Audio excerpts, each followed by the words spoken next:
Most people think confidence comes first. Once I'm confident, I'll speak up. Once I'm confident, I'll apply for the promotion. I'll set the boundary. I'll lead. But what if confidence is not the starting line? What if confidence is actually the reward for taking action before you feel ready? Today, we're talking about why confidence is not built the way most people think and why waiting for confidence may be the very thing keeping you stuck. Let's get into it.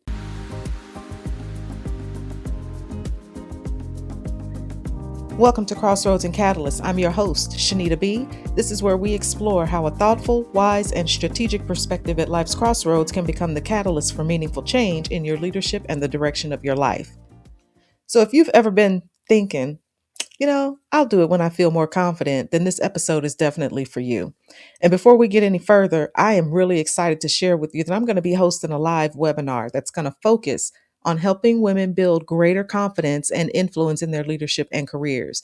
And if that sounds like something that you're interested in a place where you are right now, make sure that you follow the show and go ahead and subscribe to my email so that you don't miss any of the announcements and the registration details. Okay, so I want us to jump into the myth of confidence. Okay, I think that we have this perception that if we are confident, then we'll take action and then we'll be successful. When the reality is, you have to take the action first, then you get the evidence from that action, and then you build the confidence. And this is what I mean by that. Do you know that feeling that you get when you've done something, you've accomplished something, and you feel strong and built up as if you can take on anything? That's what I'm talking about. And this could be anything, your first leadership role, that first presentation. And don't we all have the presentation nerves when we know that we have to get in front of someone and present something, especially in a situation where you have to try to be prepared for any and every question that might be presented to you and you're not really sure how you're going to answer it. I cannot tell you how many times I have had to provide presentations to executives. Okay. And I'm not talking about just the low level executives. I'm talking about the senior leadership team type executives. And I've had to present information. And sometimes I did not know for sure what the answer was or how I was going to present this information. But do you know, I pulled it together and I was able to answer their questions. And every time that happened to me, I felt way more confident the next time I had to present information than I did the first time. And so it gave me that notion and that feeling that I can do anything and nobody can stop me. And not only that, I had the respect of those senior leaders and my colleagues because they knew that I was going to present something. And, if I didn't know the answer, I was very open and letting them know that, look, I will follow up with you once I get that information. Okay. And it doesn't even have to be a presentation. It can also be a difficult conversation or maybe even that promotion, that first promotion opportunity. These are the kind of things that you have to do them. And you might not necessarily be confident when you do them, but you do them anyway. Okay. I'm going to tell you that most people do not start off confident. And let me tell you, even the people who look confident, you think that they are confident, they're not. Because I've also sat across the table from executives and you could see the looks on their faces that there was some hesitancy, there was some insecurity, but you have to press through. Okay. And you become confident through your experience because that is what supports you. Your experience is what supports you. So when we don't feel confident, well, what do? Well, we find ourselves waiting or we overprepare. It's kind of like studying and cramming for that test. Look, if you don't already know the information, you're probably not going to get it within that last 15 minutes before you walk into the meeting or pick up that phone call. Okay. And other things that we do when we don't feel confident, we start taking more courses and reading information and we seek validation. Or how about this? We delay decisions because we're just not there yet. So this might feel like it's productive, but really what it is it's avoidance. You're avoiding the very things that you need to do, and you need to work through those things so that you can build up your confidence and you can become secure in the information that you do know so that you can be open and available to what you don't know, because we're going to constantly learn. That is just what we do. We have to learn. But you cannot put off everything because you lack confidence to take it on. Okay? And look, when you think about a promotion or starting a business or even leading a team, these things can cause anxiety. They can cause you to feel overwhelmed as if you can't do anything. And not only that, they can bring about imposter syndrome. These things, they undermine who you are. Okay. But this is what I want to ask. How long have you been waiting for a feeling that only comes after you take the action? Think about that. And it's kind of like when you're afraid of something, or you know that you have to do something and you've built it up in your head that this is going to be the worst thing ever, and you just don't know how such and such is going to respond, or what people are going to think, or how you're going to look. And then you go through it, and when you get to the other side, you realize it was nothing at all like what you made up in your mind. That's what I want you to think. Okay, think about, because when it comes to your confidence, you're halting everything that is before you, and opportunities. You may even be losing out on things because you have decided that you are not ready to move forward. You are not ready to do a particular thing, that you're not prepared. Let me tell you, if we all waited until we were ready to do some things, there are a whole lot of things that would never get done. And I'm sure you know this. Okay. So, how do you build confidence? Well, you build it through the evidence. Okay. So, every time you speak up, you're building up your confidence.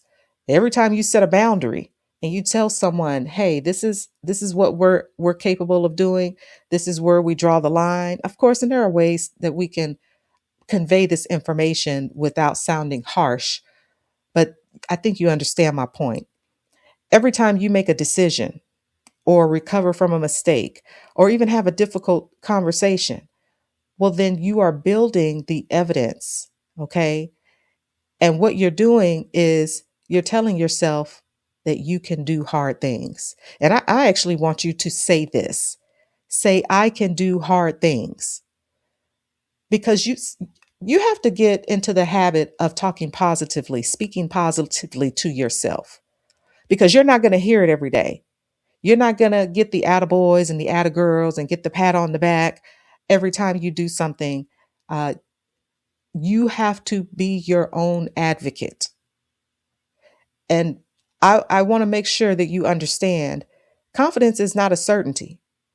Just because you do something, it does not mean that you're automatically going to feel confident. Okay. Confidence is trust in your ability to handle what happens next. And because it requires you to take action, and that feeling of confidence is not really obtained until after you do it, it's kind of like um, this push and pull, right? It's this love-hate relationship. Either I do it and I do it scared and I receive the reward, or I don't do it and I really never know what the outcome could have been because I was too resistant and too afraid to move forward. And that's not the life that you want. You do not want your life to be full of regret because you lacked confidence. At some point, you have to tell yourself that it will be worth it, and trust that when you get to the other side of it, that you will be pleased well beyond any expectations that you had. Okay. And I used to hear I used to hear people say that you didn't need confidence to do A, B, and C, to do the hard things. And it wasn't until some time later, after I'd heard things like that I realized that what they were saying was true. Because confidence is not the requirement, courage is.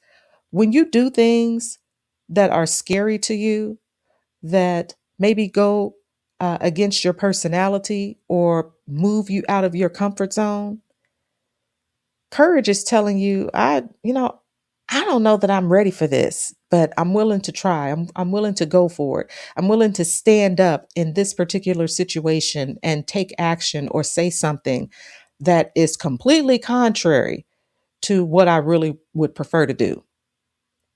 Okay. And leadership is a lot like that.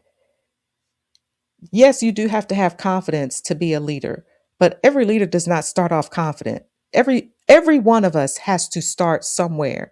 We didn't come out of the womb knowing how to tell people what to do. And by that, you of course, I think you know what I mean, because yes, we cry and we wail and we moan and groan as babies, but that's because that's the only language that we know. But when we become adults, we as we grow, we develop language, we figure out how to communicate, share information, and then we try things.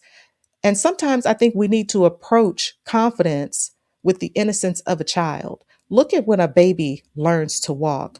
A baby does not know fear when it comes time to walk. They know that this is something that they have a desire to do, so they will get up, they will make a move, they might fall, they might sit there and look around, they might smile, laugh. Well, and maybe depending on how they feel, they might cry a little bit. But you know what they do? They get back up. And that's what you have to do, because leadership is not waiting until the fear disappears, because the fear may not disappear. You may have spurts where it's not there, but fear is always waiting to try to stop you from moving toward your goal. Okay.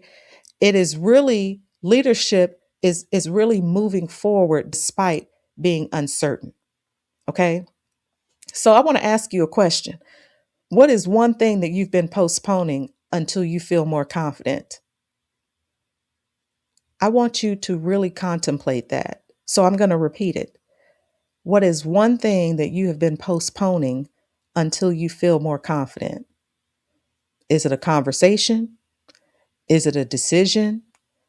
Is it a boundary?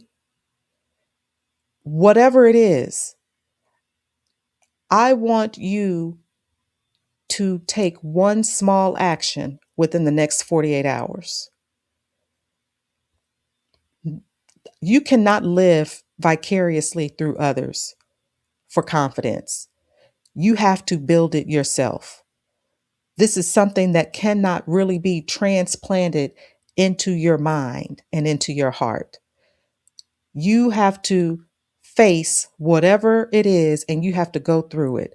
I mean, the stories that we could probably exchange with one another on the things that we have encountered, that we were just nervous, totally nervous and anxious about it. And then on the other side, it was, oh, well, yeah, that was great. You can do this. Okay. So remember that. So, like I said, take one small action within the next 48 hours to build your confidence. So, whatever it is, like I said, that you've been postponing until you feel more confident, do it. Maybe it's applying for a job and you feel like you don't meet all of the qualifications. Let me tell you something. The people who apply for jobs that are completely out of their league, there are a whole lot of them, and they know better. But you know what? Some of them actually get those jobs. So you don't discount yourself. You don't marginalize yourself.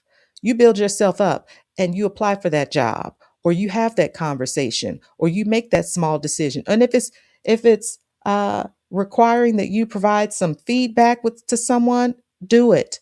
You can do it. Okay. And so if today's episode is something that resonated with you, make sure that you sign up for my email list and make sure you subscribe and follow the show, because that's where you're going to get some of the updates about the registration being open for the webinar that I'm going to set up in the coming weeks. And what this is going to do is it's going to help you to develop some habits and the mindset and the behaviors that will build you up so that you will have some genuine confidence and that you will lead with greater and greater influence. Okay. The details are going to be coming up soon, so you don't want to miss that. And if you know somebody who is working on confidence and maybe they're having some trouble, some insecurities, be sure to share the episode with them so that they can work on that themselves. Okay.